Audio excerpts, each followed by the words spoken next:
God, anytime we mention Darkthrone or any kind of Norwegian black metal band, I always get, like, harassed for days on end by, like, a bunch of literal goddamn neo-Nazi cave trolls. Ugh, I'm not looking forward to reading the comments. Let's just get this over with.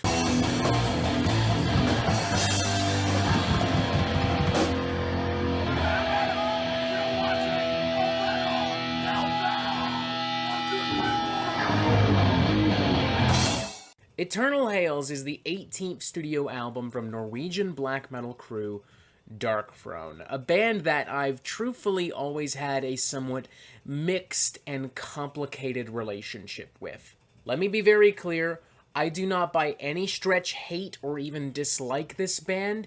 I'm just not convinced that they're the greatest fucking thing to walk the goddamn earth, unlike so many people. I think they've had quite a few stinkers in their discography, which granted is inevitable when you release 18 fucking albums, but, and this is where I'm probably going to piss a lot of people off, I would argue that the Unholy Trinity, as it's been dubbed, their second, third, and fourth studio albums respectively, are amongst those stinkers. I will even go as far as to make the very bold argument that they are perhaps some of the most overrated and horribly produced records of all time, even by the standards of fucking black metal. That aside, there is a lot that I admire and respect about Darkthrone.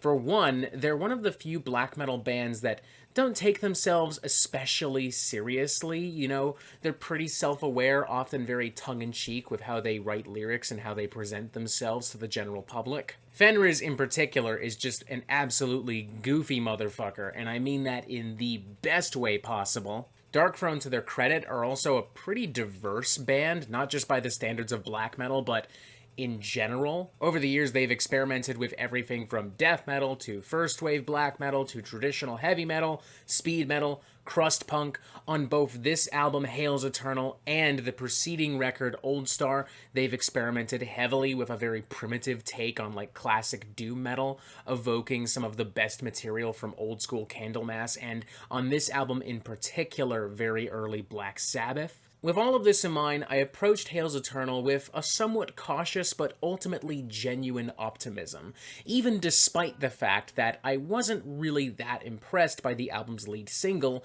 Hate Cloak. Don't get me wrong, I like some of the big, slimy Black Sabbath riffs in the very beginning. I like how dark and mysterious and cold it is altogether, but there's a certain point halfway through the song where it kind of very sloppily transitions into a more basic kind of 80s heavy metal banger. Like, it literally sounds like the type of breakdown I would hear in like an old school Metallica song, but performed by a really crappy Venom cover band. It is just awkward and clumsy and doesn't really go anywhere. And now, after having spent a pretty respectable amount of time with the entirety of Hails Eternal, I feel more than comfortable saying it's okay.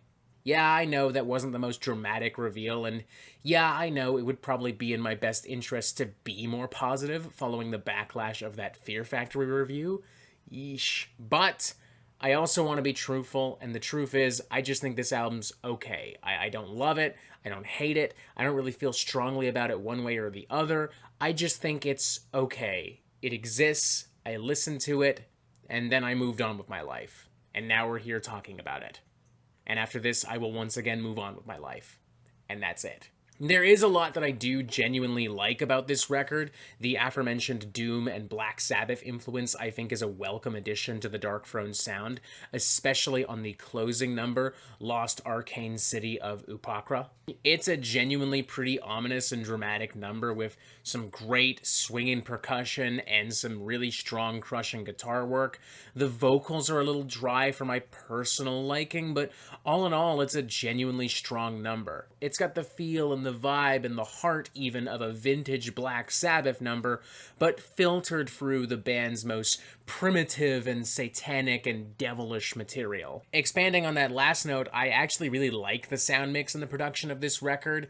It's very raw, very primitive, very grainy, very much in the vein of like that classic Norwegian black metal sound, and yes, Darkthrone's Unholy Trinity, but it's never too raw, too primitive. It's never inaudible in the same way that so so much old school black metal is. The drums, the bass, the guitar work, it has actual weight behind it.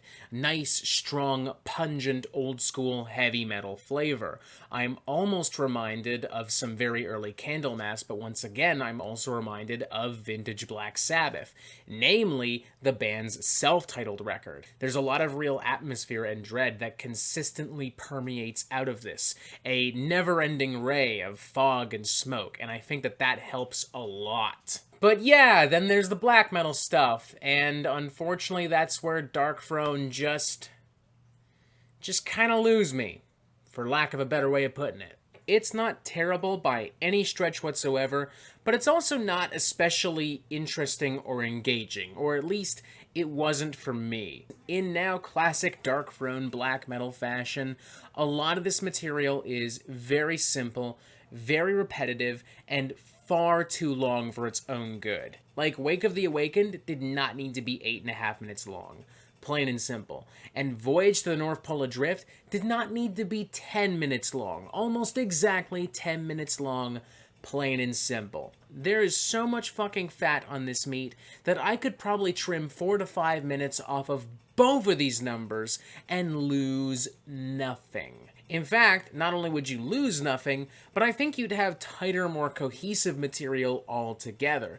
It would be easier to hear some of the classic heavy metal and doom metal riffs that are being thrown around in some of these numbers and interwoven between the more traditional black metal flourishes. I'd also argue that the album starts off on an extremely weak note with his master's voice, which is more or less a cookie-cutter kind of minimalistic black metal jam that's been stapled to an unnecessarily bloated doom metal outro. Though admittedly, I do like some of the epic doom flavors of that outro. In fact, I wouldn't object to seeing that fleshed out into a full-blown song. As I said before, I just think this album's okay. I don't love it, I don't hate it, I don't really feel strongly about it one way or the other. I won't berate or bemoan anyone who does love it or does hate it, because I just think it's okay. And I had an okay time with an okay record, and it was okay. For better or for worse, and despite whatever old school doom and heavy metal influences and spices have been rubbed all through it, this is still a Darkthrone record. And with that in mind, I think it's safe to say that whatever thoughts you have about Darkthrone going into this record will ultimately determine how you feel about Darkthrone coming out of this record. Put very simply, if you love Darkthrone, you'll love this. If you hate Darkthrone, you'll hate this. If you really don't give a fuck one way or the other, like myself, well, you get the idea.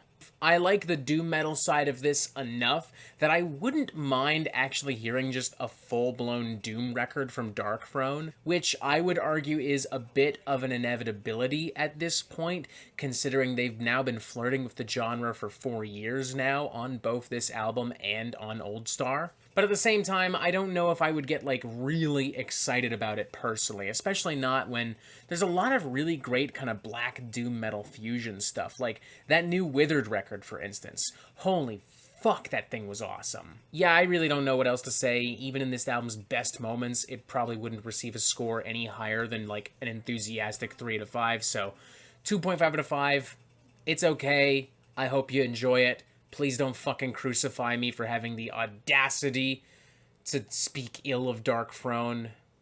Please. You probably will. But please, and thank you. And that is it for the Metal Meltdown. I'm not an expert, nor do I claim to be. So what do you think? Do you like this record? Do you not like this record? And what do you want to hear from me next? And thank you for watching. Make sure you press subscribe right here so you get updates on the Metal Meltdown fucking immediately. And as always, you have yourself a fantastic fucking day.